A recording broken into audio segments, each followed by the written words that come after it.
Welcome back, everybody. I'm Brad, and this is CoinToss. If you're new to cryptos and NFTs, or you are already familiar with the space, this channel is for you. You can help us out by hitting that subscribe button, giving us a thumbs up if you like the content that we're putting out. Because here at CoinToss, we want to give you the 411 so that you could be informed, make decisions that could better your life, and hopefully create wealth for yourself. All right, let's check out some of the news in today.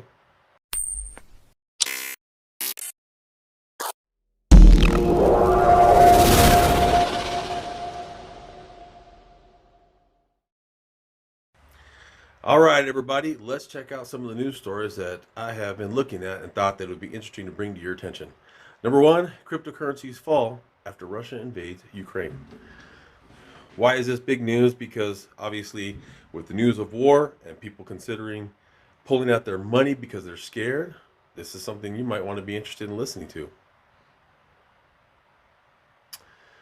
Bitcoin has slumped in the last month on Thursday after Russia forces fired missiles at several cities in Ukraine and landed troops on its coast, sparking a sell off of riskier assets. While Bitcoin fell as much as 7.9% to 34,000, just above 34,000, its lowest since January 24th, and was last trading down 4.5%. Smaller coins that are typically move in tandem with Bitcoin also fell, which with Ether losing as much as 10.8%. Russia launched an all-out invasion on Ukraine by land, air, and sea, the biggest attack by one state against another in Europe since World War II, and confirmation of the worst fears of the West. Why? Because, well, we don't really want to go to war. The United States and its allies will impose severe sanctions on Russia after the attacks. U.S. President Joe Biden said the EU Foreign Affairs Chief Joseph Borrell also promised that the toughest financial sanctions the bloc had ever imposed. That's why we saw a dip just before they invaded, and then we saw the markets started to go back up again, which was a good thing. Well, we've seen what we've expected so far. BTC and crypto markets following the stocks. Financial strategy of crypto firm Solaris Group has said that all things tend to correlate in crisis, and we're expecting similar here. So worse is likely to be in store over the coming days. While cryptocurrency proponents say Bitcoin acts as a safe haven from geopolitical tensions, it often moves in tandem with other risk on assets. Its fall on Thursday took losses since hitting a record of 69,000 in November, past 50%. Okay, and in NFT news, NFTs are seeing a $1 billion boom, and gig workers are cashing in. When Stefan Prodanovic began experimenting with graphic designs at age 13, jointly creating digital games with a school friend who worked on coding, he never could have anticipated the hobby would turn into rather lucrative business into his adulthood. Today, Prodanovic is earning $20,000 a month creating artwork for non-fungible token collections. As the gig economy continues to grow rapidly, freelancers like Prodanovic have managed to turn side hustles into money-making careers. And the fast-growing world Web 3 is providing even more opportunities for freelance workers to generate income for services related to NFTs, the metaverse, and cryptocurrencies.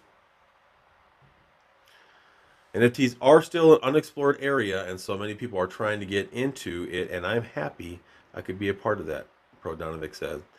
I do like NFTs. I do collect some. I do think that we are still early in the game for NFTs. So if you are going to get into NFTs, just remember, just because you buy them doesn't mean you're going to sell them. Just like cryptocurrency, some things are meant to be held for some time in order for it to gain some value. So if you're going to be in NFTs, make sure you are doing your due diligence and looking and picking the NFTs that you think are best for you. Don't just buy it on a whim or join Discord just because someone tells you to and says that you can get in on a pre-sale. Pre-sales are nice, but some digital assets can be scary to get into, especially if you're using Discord or some other form of social media so that you can get in on whitelists. What is a whitelist? Is where you can get in on a pre-sale. A pre-sale so that you can buy in before the rest of the public can purchase. Unfortunately, though, sometimes there are a lot of scammers out there, and they will get you for your money or your NFTs, just like what had happened with the hack over at OpenSea. Let's move on. All right, and in other news, Colorado to become the first state to accept cryptocurrency as payment for taxes. Well, Colorado will become the first state to accept cryptocurrency as a payment for state taxes and fees, Governor Jared Polis announced Wednesday. Polis said the state, which was also the earliest to use blockchain technology for government infrastructure, will take the digital coin payments and deposit the equivalent value in dollars into the state's treasury. In Colorado, we've been laying in the groundwork to be a center for crypto and blockchain innovation for a number of years. Polis said in the statement, "We see it as a critical part of Colorado's overall innovation ecosystem." The announcement comes as legislators in other states, including Arizona and California, are proposing laws which, if ratified, would deem cryptocurrency an accepted form of payment statewide, not just for tax purposes. Although Colorado will be the first state to officially welcome cryptocurrency payment for taxes, Ohio implemented a similar program for a test run in 2018, which was ultimately deemed unsuccessful and abandoned in 2019. Outside the U.S., El Salvador has been on a similar path for the better part of 9 months. In June of 2021, the country's legislative assembly passed a law that made Bitcoin legal tender, allowing it to be used for everyday purchases. Essentially, what this would do is not exactly make Bitcoin legal tender, but what it will do is allow you to use your cryptocurrency to pay for your taxes, which I'm sure the government is fine with that. They are willing to take your money, but not accept Bitcoin as legal tender or other crypto as a currency, but they're willing to accept it in money forms of you paying it to them because they want their money. How convenient. And one more thing before I get out of here is wanted to take a look at XRP versus the SEC. Another positive win for XRP lawsuit as the SEC's motion denied in one-word order details. In a recent update shared by defense lawyer James K. Filan for the XRP community, another positive win comes for Ripple in the ongoing lawsuit as, in a one-word order, District Judge Torres has denied the SEC's motion to file a Sir reply in support of its motion to strike Ripple's fair notice defense. It is in its request to file a Sir reply to Ripple's Sir reply. The SEC points to a similar case involving blockchain company LBRY Incorporated, which John Deaton here tweeted that the SEC asked to file a Sir reply to cite a fellow district court judge's ruling from a different circuit, striking an entirely different defense while not striking the substantially similar defense that's in question. The SEC should apologize to her for having type denied. Well, it's not going to happen, but what we can expect is that the way things are going for Ripple, it sounds like their case is getting stronger and stronger by the day. However, Ripple's lawyers argue that the U.S. Securities and Exchange Commission, SEC, should not be allowed to bolster its case against the company's pivotal fair notice defense by filing the gap with the out-of-circuit cases. Ripple also mentioned that the SEC did not even asked to strike the defense in the LBRY case, claiming that such an omission is remarkable. LBRY, a blockchain-based file sharing and payment network, is currently facing a lawsuit with the Securities and Exchange Commission after being charged in March 2021 with conducting an unregistered offering of digital asset securities, known by LBRY credits, worth more than $11 million to a number of investors, including U.S.-based investors.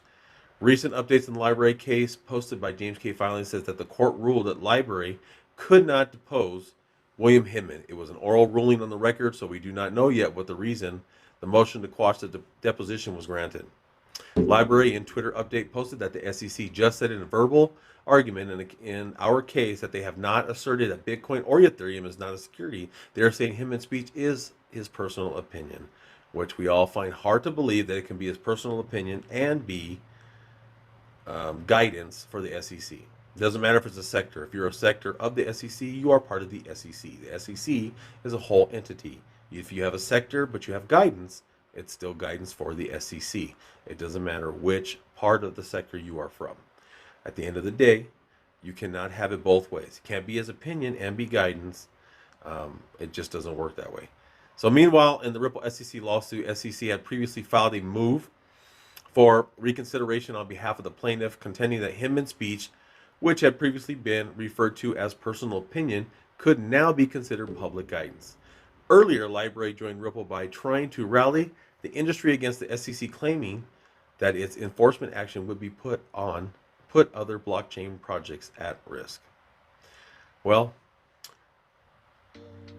I think, in my opinion, from what I'm seeing, which I am not a financial advisor, so please don't buy and sell because of anything we talk about here on this channel. We are just here to bring the news, the 411, so that you can have information and you can learn something. So by looking at this, what I see is that no matter what we do, at the end of the day, even if we settle, I still consider that a win. It may not be a 100% win, but a win is a win to me regardless. But hopefully we're going to get full, complete clarity for XRP, and this, because I do believe this is going to affect the crypto markets in general. It doesn't matter if you like XRP, buy, sell, trade, hold, it doesn't matter. It's going to affect the markets either way. Well, thank you for watching, and I hope you hit that subscribe button, give us a thumbs up, put the notifications on so you can get our next video. We are a new channel and we are just starting out, but we are working our way to getting into this as best we can, and we hope to have more and more future videos more sooner, and hopefully in more numbers, so that it's more videos a week. So thank you, and again, help us out. Hit that subscribe or share the video so that people can see it and watch to the end. Thanks a lot. Have a good one.